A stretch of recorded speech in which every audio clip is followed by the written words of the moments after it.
UFC 298. Let me give you the details as Mike would. So UFC 298 this Saturday, February 17th on ESPN Plus pay-per-view.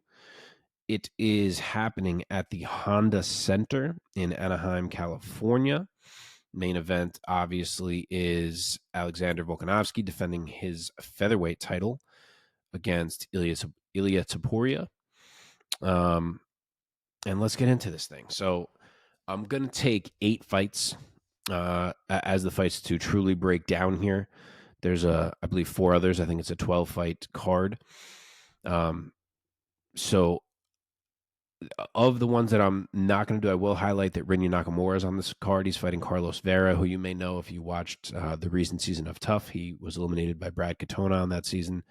But I'm very interested to see Rinya Nakamura again because he has looked like potentially the real deal so far through a couple fights in the UFC. So I'm looking forward to that one. Absolutely. And then from there, we will move on to the 8 that I'm really going to focus on breaking down here for you guys. I'm just checking the bout order quick because it was weird. Yeah, it's still weird. I don't know what it's about. They got Andrea Lee and Miranda Maverick opening the entire card. First fight of the card before like Val Woodburn and other dudes. So I don't know what that fight placement is. So we are going to do, the top 7 fights, but also this fight because this is a significant fight. I don't know why it is down here on this card. Let me move my shit back in the right place so I can tell you the odds and everything. All right, here we go. So as I mentioned, I do have picks for all 8 of these fights that I'm going to, truly preview here from Omar and from Mike. So I will share those with you guys. I know you're probably missing hearing their takes. Not like they're quite as good as mine, but hey, we'll give them some credit. All right. So Omar just gave me the picks. Mike gave me little blurbs on most, although not on this one actually. So straightforward here. Both of these guys are going Miranda Maverick to win a unanimous decision. And the bookies agree. She is a minus 190 betting favorite here. Andrea Lee is plus 150 as the underdog. She, though, will have 3 inches of height and 4 inches of reach on her side. And I am going to roll with her as the underdog. I obviously understand the Miranda Maverick pick. I was pretty torn here myself. I think actually seeing Lee at plus 150 is kind of what pushed me to go the dog way here. I understand the potential that we've seen in Miranda Maverick. At one time, I was very high on her. She's been a little up and down, but I think these odds are off. I think they should be much closer, and I'm going to go with Lee because I don't think there's a huge advantage for Maverick in the grappling because Lee is a pretty solid defensive grappler. And I think Lee's striking is a level above what we've seen from Miranda Maverick. Now, is she improving there? Yes. Could we see another step up from her in this fight? Yes, it's possible. But Lee is one of those fighters to me who seems to not get the credit that she deserves. And I think she can put it on Miranda Maverick a bit here on the feet. And she needs to fight aggressive. Otherwise, this pick is going to look bad. When she fought Macy Barber, she was oddly tentative in the striking, and it hurt her, and she can't have that here. She has to come out and be aggressive with her hands, with her kicks, knees, everything. But if she does that and she lets her strikes go, typical, she's got a nice Muay Thai style, I think it's going to end up being on Miranda to change this fight with the grappling. And I'm just not sure that she can change it enough. Could absolutely end up wrong. Obviously, you see both of the guys picking Maverick by UD. Maybe she can keep Lee grounded. Maybe she can do just fine on the feet. But I'm seeing Lee winning a scrappy UD here. I think she's a girl who seems to maybe lose when you think she should win, when you think she should lose. And something about this fight, I think she's going to be in Maverick's face on the bit. Be in Maverick's face on the feet and give her some real problems. So I'm going to take Andrea Lee to win a scrappy UD in this fight to start things off for us here. Okay, moving up the card now to the second of the, I guess, featured prelims. And that is the heavyweights. We have Marcos Rogerio de Lima and Justin Tafa.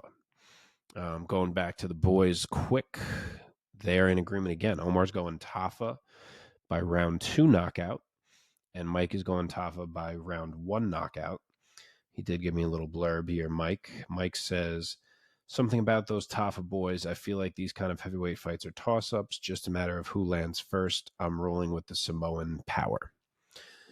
So there you have it from Mike. Again, funny how this is working out so far through 2 fights. I didn't even look at who they picked as I'm freaking doing this. I am going the other way. So 2 for 2 where I'm disagreeing with the guys. But here, let me give you the odds first. De Lima is minus 145 as the favorite. Tafa is plus 120 as the dog. So pretty close odds. 1 inch of height only for De Lima. And also 1 inch of reach. I was surprised by that. In my mind, Tafa's a small heavyweight, and I was expecting it to be like 3 inches or, something along those lines. But De Lima's not too tall either. He's only 6'1", and Tafa's 6 foot. So only a 1 inch height difference. That surprised me, at least. I don't know about you guys. But yeah, this is tricky. Tafa's a fun fighter. He has that Mark Hunt KO artist flair to him a little bit. Obviously, he's a level below what Mark Hunt ever was. But if he catches you clean, it's a problem. And it's tempting to go with him here, especially coming off what we saw in the last one. But as much as De Lima's bread and butter is the grappling, we've never really seen him struggle in the striking. Aside from the Derek Lewis flying knee, obviously, in his last fight, he's never been KO'd in the UFC, and he generally manages to hang with most strikers. So obviously that was a bit of a freak occurrence getting caught with the flying knee out of the gate. But all in all, he seems to do okay in the striking against all different, types of strikers. So I kind of want to say he can do that against Tafa also. I don't think Tafa has any incredible technique. It's more just that he'll have a nice setup and catch you clean, and you can't handle the power. So, of course, that's in play. But I think De Lima can do all right. And mainly, I think De Lima can drag this thing down and find some ground and pound or find a submission, especially as the fight goes on and Tafa starts to tire. I trust De Lima's cardio a bit more than I trust Tafa's, especially if we start grappling. I think Tafa's really going to feel it. The age does worry me a bit for De Lima because, the fall off, especially in bigger guys, can happen at any time. But I'm going to go with Marcos Rogerio de Lima here. I think, especially after he just, got his friggin' teeth rearranged in his last fight and couldn't eat for however long, standing across from Justin Tafa, if that's me, I'm fucking taking this guy to the ground as soon as I possibly can. So I think that's what's going to be in his mind too, and I think he can press his advantages early. I'm going to take De Lima round 1 sub. It may, part of me is like, why are you doing that when you just said that it's going to become even easier late? And yeah, if it goes late, I think the sub may be there even easier, but I'm going to say he gets it in 1. So I will go De Lima round 1 submission. All right, now we start getting into the meatier fights here. Wild that this one is a prelim because it could be a main event on a fight night easily, which is Amanda Lemos and Mackenzie Dern. Really good fight. Who? Yo, this is gonna be every fucking fight. This is too funny. Wow, I wish they were on here because we ain't agreeing on shit. It would have been some good conversations. Omar is going Mackenzie Dern by round 2 submission, and Mike is going Mackenzie Dern by round 3 submission. Mike says on this fight, he says, this is more of a field pick for me. I just want to see Dern back in the win column. I hate that she's been ping-ponging between wins and losses the last few years, and I sure as hell don't want to see her suffer back-to-back losses for the first time in her professional career. Imagining she feels that way too, she's going to fight with an urgency to get the fight where she needs to, which is the mat, and work to find a sub, which I know she can do against the hard puncher in Lemos. So that's what Mike thinks. 3 for 3. We'll see if we can make it the whole card. I'm going the other way. Odds, Amanda Lemos minus 135. I thought it would be wider. I will say that. So there are a lot of people who have faith in Dern here. Dern is plus 110, so almost even money. The height is the same. Lemos is going to have a 2-inch reach advantage. As filthy as Mackenzie Dern's grappling is, she is going to have to walk through fire in order to get this one to the mat. And I just don't think her striking has developed enough to survive Lemos. Amanda Lemos is a killer on the feet. She throws absolute heat. She pursues in a way that I think is going to give Mackenzie Dern problems. I made this point last time we talked about Mackenzie on here, which is that her striking improvements have not made it past the initial exchanges yet. And what I mean by that is as soon as the first couple strikes in an exchange are thrown, and she's clean through them, through the first couple, if the exchange ends there and someone steps back, separates, resets the range, she's fine. But any extended exchanges, that's where her problems come into play. Her footwork starts to get lost. Her defense slips. And that's where I think Amanda Lemos can win this fight, because she is going to blitz and she is going to be relentless. And she's not just looking for 1-2s with a step backwards to reset. She's going to be in there to take Dern out. And I think she's going to get her because of it.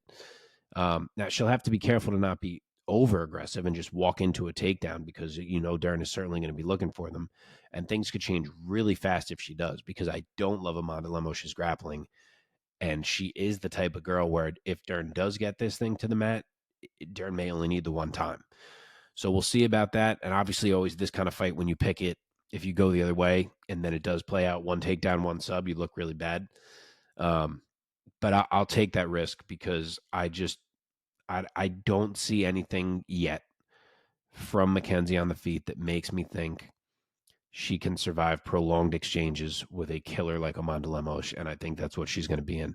So I am going to go Amanda Lemos by round 2 knockout. And I'm actually going to say that it is a bad one, and that Dern gets put out pretty badly. So that is that. 3 fights down. We move to the main card. All right. Finally, the return of our boy Fluffy. I wish the guys were on here, because I know we all love Anthony Hernandez. All right. Who's the picks here? Omar is going Hernandez by UD. Finally, him and Mike differ. Mike is going Kopylov. Mike says Kopylov by round 2 knockout. As much as I love the well-rounded game Fluffy has developed over the past few years, Roman Kopylov is just too terrifying of a human being at this point. Even though he lost his first 2 UFC fights to Roberson and Duraev, he's on a 4-fight tear, knocking out all 4 in the second round. Fluffy will have his moments in the first, but the power of Kopylov will shine through in the second yet again. All right. So on this one, I got to break the tie.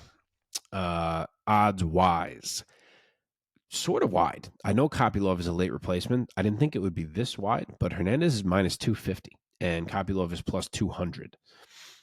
Measurements are identical. Height is the same. Reach is the same.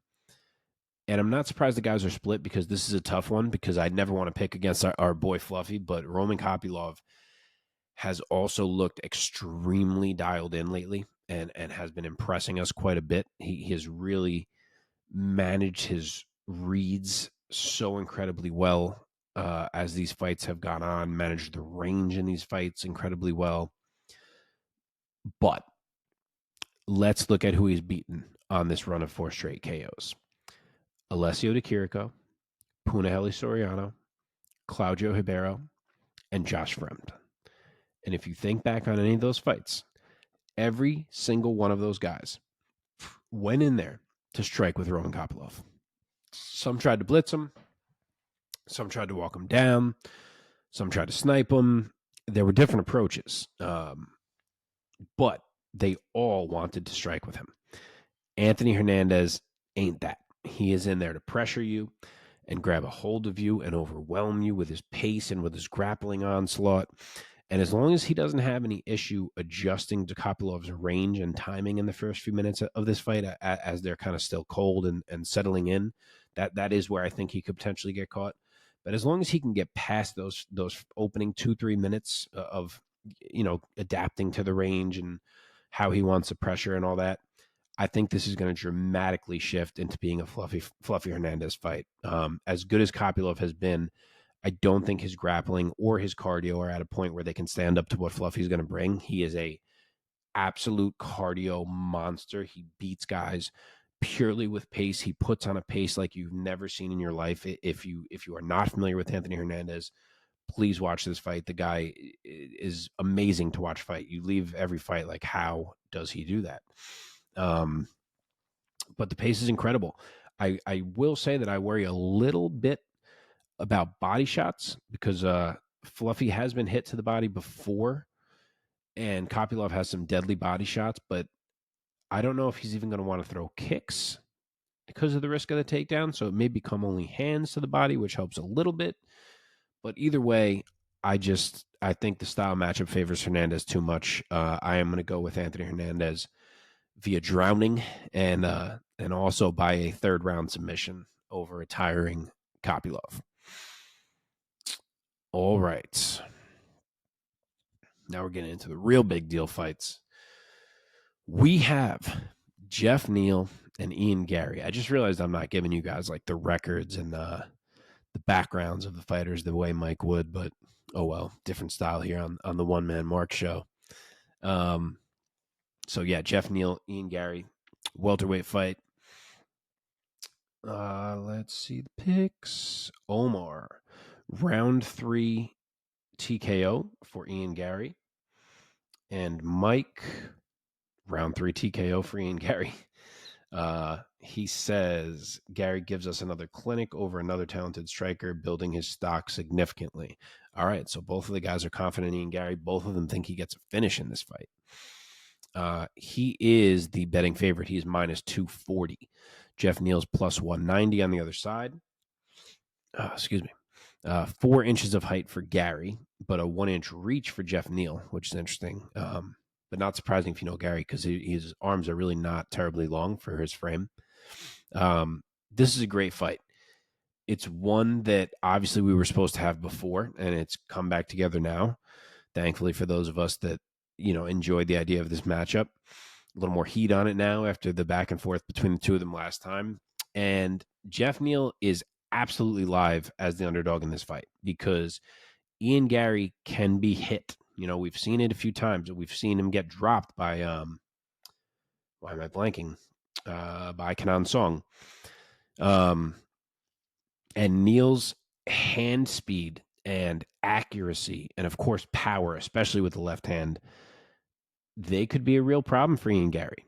But no matter how much I try to consider the Neal side of this, I can't really get myself to do anything here besides take Ian Garry. I know it's a step up from D-Rod and from this current version of Neil Magny, but I just think Garry's game has evolved to a point where he should be able to handle Geoff Neal.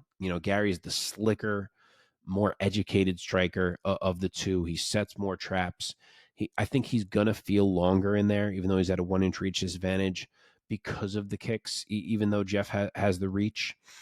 And maybe most importantly of all, as I was just touching on how Garry can be hit and Geoff's left hand is so dangerous, I think Garry's defense is looking much better the last couple fights. And it's possible that it's a mirage because I know the D-Rod fight was only 3 minutes long and the other was against Neil Magny, who he had hobbled pretty early on. So maybe wasn't as much coming back at him as there would have been. But it just feels like he's starting to put it together, be a little more responsible defensively with his movement, similarly to how good he is offensively with it. And I think that his ceiling is higher than the ceiling of Geoff Neal. Now, that doesn't mean he hits it today. He could lose to Geoff Neal here, and eventually, the ceiling is higher.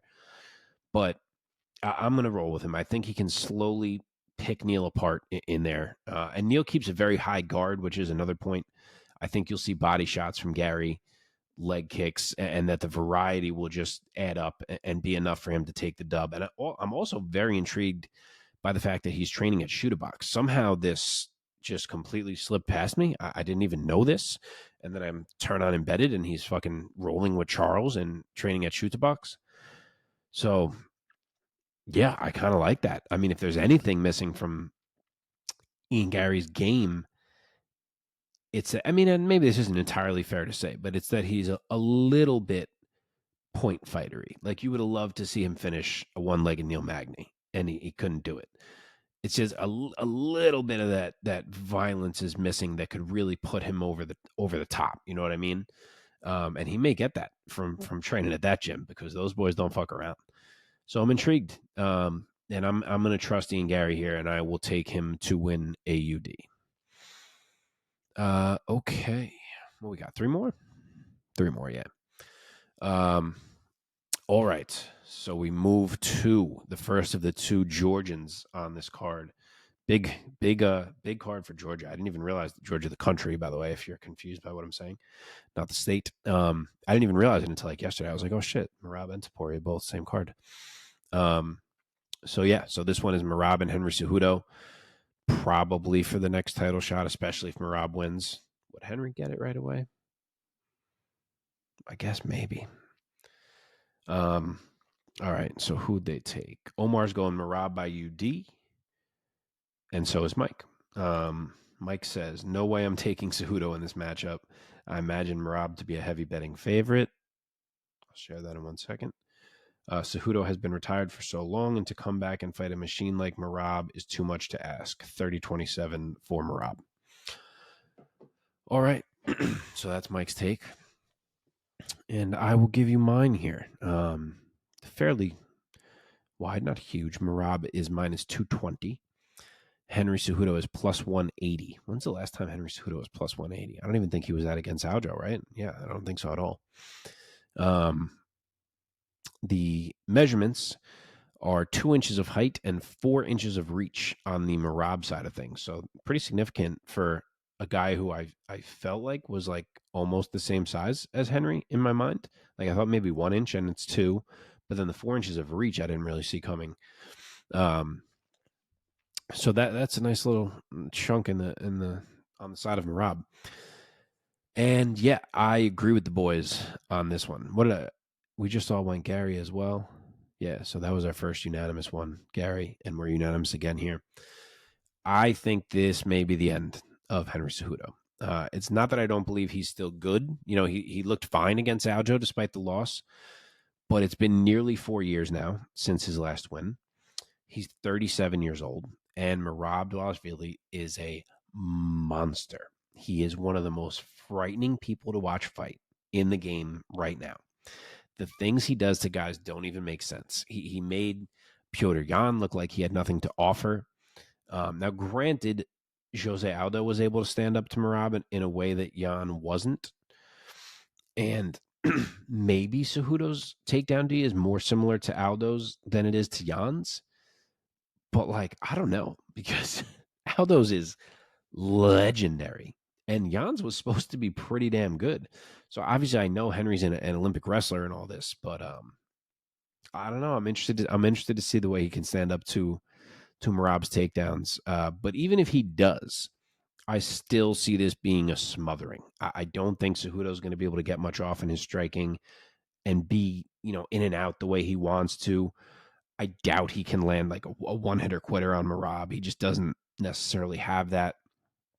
And Merab will eat shots too.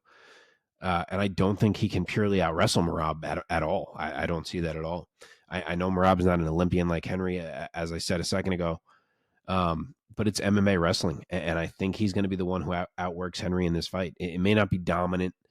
It may be a bit ugly, but I think it's just a high-pace, smothering performance from Merab. And I can see Henry being pressed against the cage and just, Merab has a hold of him, he's behind them, wherever he may be, and Henry just looking frustrated more and more as the fight goes on. And I kind of think that's how this thing plays out. So I'll go Merab to win a UD and hopefully get himself a very deserved title shot. But we will see if the UFC actually comes through on that.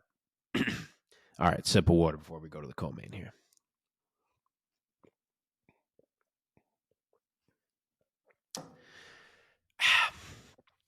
All right, co-main event of the evening.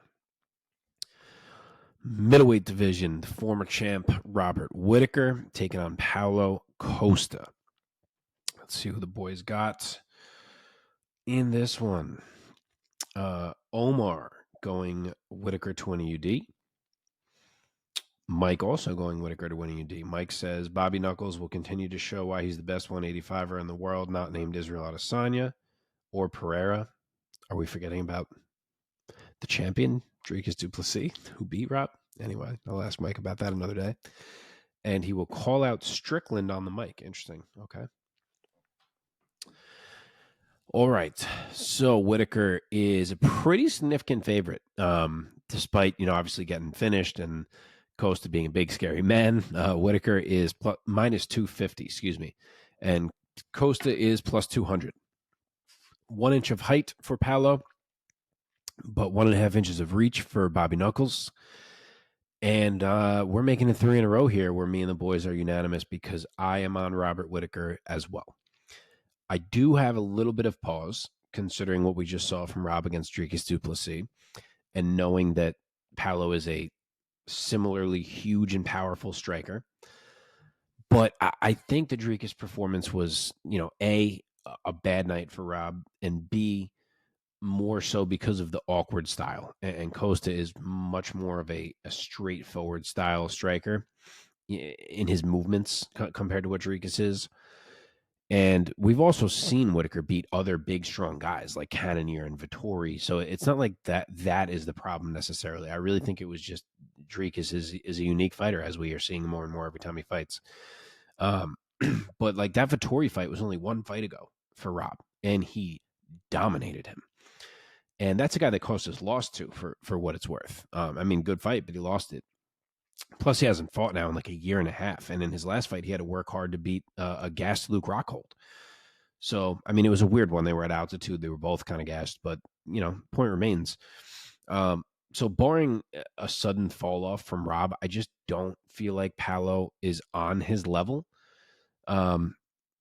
Technique for technique, I just think this is going to be all Robert Whittaker. I know I made the same technique for technique point in the DDP fight, but I'm going to make it again here. And I'm going to trust it, and I think Bobby Knuckles gets this done by UD.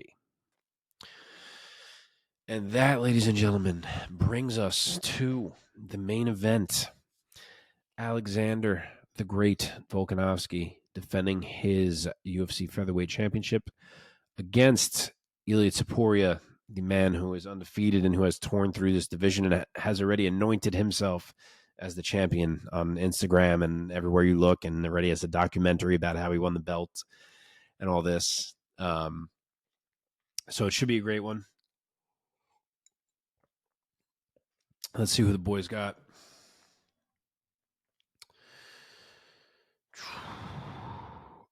Omar is going with Volkanovski to retain his belt by UD.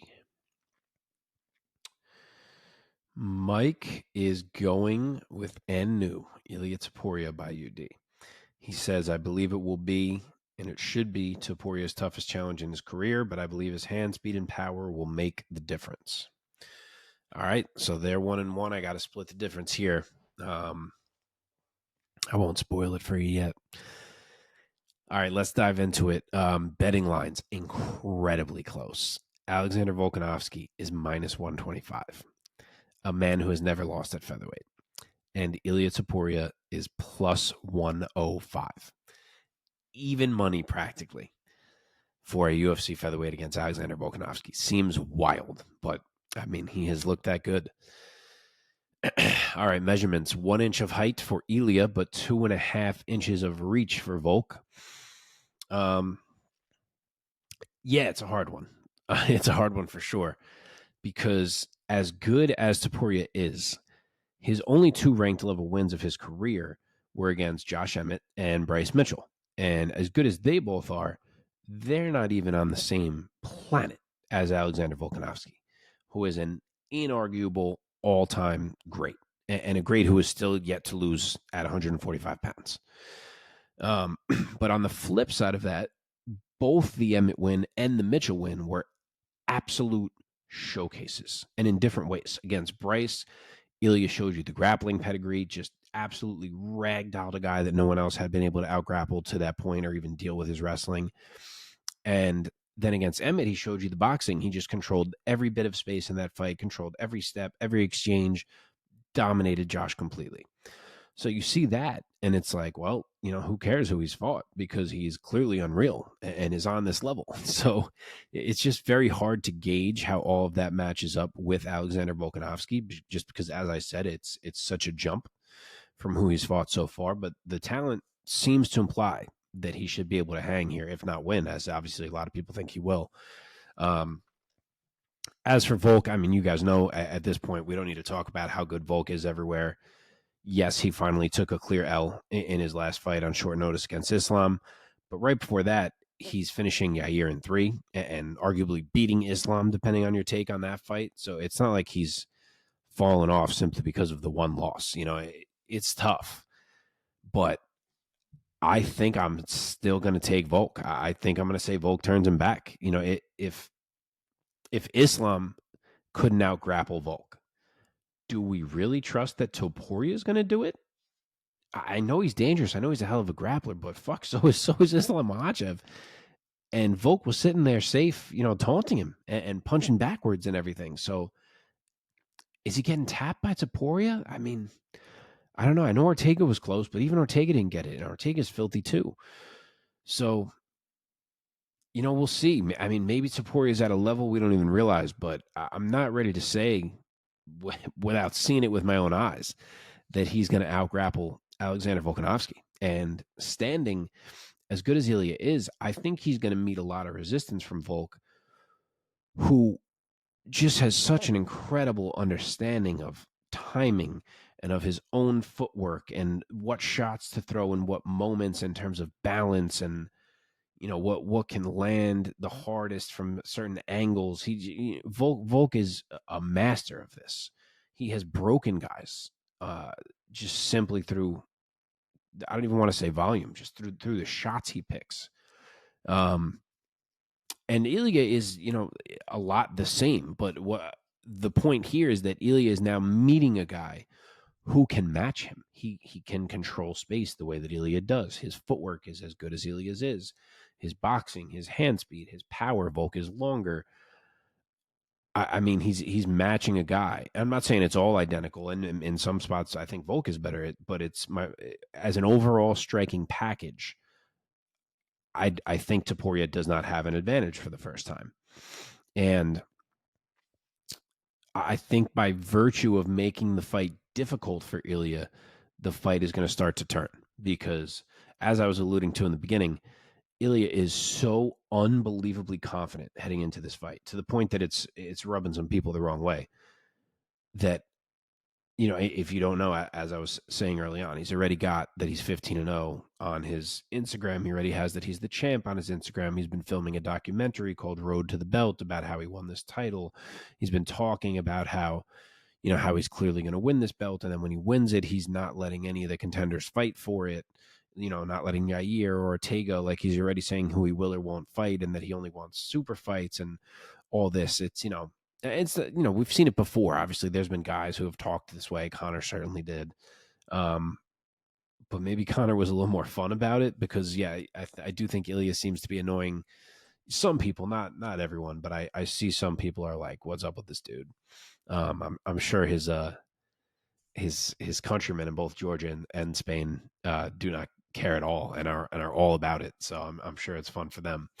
But my point is that I think someone as unbelievably confident as he is rolling into this fight, when he is met with resistance and the avenues where he thinks he is going to blow Volk away, where he's always blown guys away, are not playing out that way.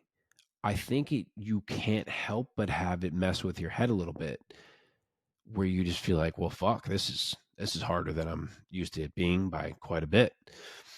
And when things get messy and grimy and guys have to question themselves, and Volk, I'm sure, will have to question himself in this fight too, because Topuria is that good.